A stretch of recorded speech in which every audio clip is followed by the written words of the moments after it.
അബുദാബിയിലെ നമ്മുടെ ഗാർഡൻ്റെ വീഡിയോ വൈറലാക്കി തന്ന എല്ലാവർക്കും ലാസ്റ്റ് വീഡിയോയിൽ ഞാൻ ഈ തൈകൾ കാണിച്ചിട്ടുണ്ടായിരുന്നു. ഇതെന്താണെന്ന് എനിക്കറിയില്ലായിരുന്നു. അപ്പോൾ പലരും കമൻറ്റ് ബോക്സിൽ പറഞ്ഞു സീനിയയുടെ തൈകളാണെന്ന് പറഞ്ഞു. താങ്ക്സ്. അപ്പോൾ നമ്മളിന്ന് ഗാർഡനിലേക്ക് മാറ്റിയതാണ്.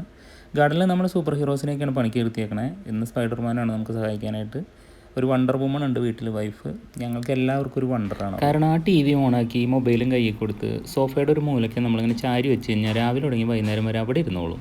ഒരു ശല്യമില്ല. എങ്ങനെ സാധിക്കണം എന്നാണ് നമുക്ക് മനസ്സിലാവാത്തത്. സ്പൈഡർമാൻ നല്ല പണിയിലാണ്. എന്തൊക്കെയോ കുഴിയൊക്കെ കുത്തിയിട്ടുള്ള പ്ലാനുകൾ നടക്കുന്നുണ്ട്. കുറച്ച് കഴിഞ്ഞപ്പോൾ ടയേർഡായി ഇനി ഡാഡ് ചെയ്തോ, ഞാൻ കുറച്ചേരം സൈക്കിൾ ഓട്ടട്ടെ എന്ന് പറഞ്ഞിട്ട് പുള്ളി പോയി. ഇതിങ്ങനത്തെ ഒരു സാധനമാണ് നമ്മൾ തൈകൾ നടാനായിട്ട് എടുക്കുക. അപ്പോൾ നമുക്ക് ചെറിയ കുഴികളുണ്ടാക്കാൻ ഭയങ്കര എളുപ്പമാണ്.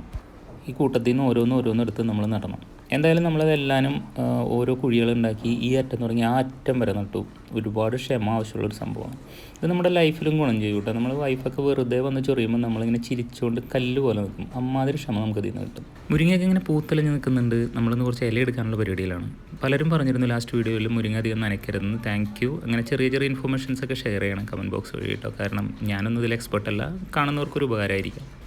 പണ്ടത്തെ നമ്മുടെ എക്സ്പീരിയൻസ് വെച്ചിട്ട് നേരെ ചാടി കയറി. മുരിങ്ങ മരത്തിന് ബലം കുറവാണെന്ന് ഞാൻ കേട്ടിട്ടുണ്ട്. Have you seen monkey? See there.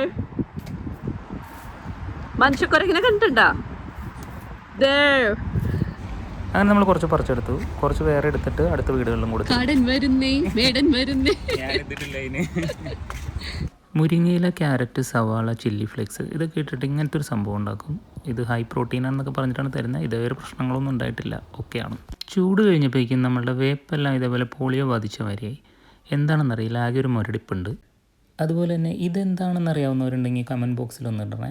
കാരണം ഇത് നമ്മുടെ ഒരു ഫ്രണ്ട് കൊണ്ട് തന്നതാണ്. പക്ഷേ ഇതിൻ്റെ ഇലയൊക്കെ കണ്ടിട്ട് പോലീസ് പിടിക്കുമെന്നൊരു ഡൗട്ട്. ഞാൻ ഇങ്ങനത്തെ സംഭവം കണ്ടിട്ടില്ലായിരിക്കും മുമ്പ്. പക്ഷേ വളരെ ഗുണമൊക്കെ ഉള്ളൊരു സംഭവമാണ്. കറിയിലൊക്കെ നമുക്ക് യൂസ് ചെയ്യാം എന്നൊക്കെ പറഞ്ഞിട്ട് തന്നതാണ്. ഇതിപ്പോൾ കാട് പോലെ പിടിച്ചും വരുന്നുണ്ട് ഇവിടെ. ഇതൊരു മൾബറി ചെടിയാണ്. നമ്മുടെ നാട്ടിൽ നിന്ന് തണ്ട് കൊണ്ടുവന്നിട്ട് പിടിപ്പിച്ചെടുത്താണ്. കഴിഞ്ഞ വേനലിന് കുറച്ച് കരിഞ്ഞായിരുന്നു ചൂടുള്ള കാലത്ത്. ഇപ്പോൾ അത്യാവശ്യം നന്നായിട്ട് വരുന്നുണ്ട്. ഇതിൻ്റെ ചട്ടിയിൽ ഒരു സാധനം നടരുതെന്ന് പറഞ്ഞാൽ അതിലെന്തെങ്കിലുമൊക്കെ കൊണ്ടുവന്നു നടും മമ്മി. ഇനി ഒരു തെങ്ങും തൈയും കൂടി വെക്കാനുള്ള സ്ഥലം ഉണ്ടെന്നാണ് പറയുന്നത്. ഇവിടെ നമുക്ക് ഒരു നാരങ്ങയുടെ തൈയുണ്ട്. അത് ഗാർഡനിലേക്ക് മാറ്റി നടക്കും. കഴിഞ്ഞ ആഴ്ച വെച്ച വെണ്ടത്തൈകൾക്കൊക്കെ പുതിയ ഇലകളൊക്കെ വന്നു. ഇങ്ങനെ ഒരു പുതിയ ഇല വരുമ്പോഴോ അല്ലെങ്കിൽ ഒരു കായ ഇടുമ്പോഴോ കിട്ടുന്നതാണ് നമുക്ക് ഇതിൽ നിന്ന് കിട്ടുന്ന ഒരു മാനസിക സന്തോഷം എന്ന് പറയുന്നത്. എല്ലാ നാട്ടിലുള്ള പോലെ തന്നെ ഇവിടെയുണ്ട് കുറച്ച് ആളുകൾ വൃത്തിയുള്ള സ്ഥലത്ത് മാത്രം വേസ്റ്റ് ഇടുന്നവർ. ഇതിൻ്റെ ഓപ്പോസിറ്റാണ് വേസ്റ്റ് ബിൻ. പക്ഷേ അതിലൊന്നും ഒരു ത്രില്ലില്ല. അവർ നേരെ ഇതിലേക്ക് കൊണ്ടുവന്ന് കുറച്ച് ടിഷ്യൂ, കുറച്ച് കുപ്പികൾ, ഫുഡ് വേസ്റ്റ് പൊതിഞ്ഞത് അങ്ങനെയൊക്കെ ഉണ്ടാവും. എന്നെ ഇവരെല്ലാവരും കൂടി ഒരു പച്ച വീട്ടിൽ പ്രശ്നേഷാക്കുന്നതാണ്. പക്ഷേ സാരമില്ല, നമ്മൾ ഇത് കൊണ്ടുവന്നിട്ട് നേരെ ഇതിലേക്ക് ഇടും. അപ്പോൾ എന്തായാലും നമുക്ക് അടുത്ത വീഡിയോ കാണാം. ബൈ.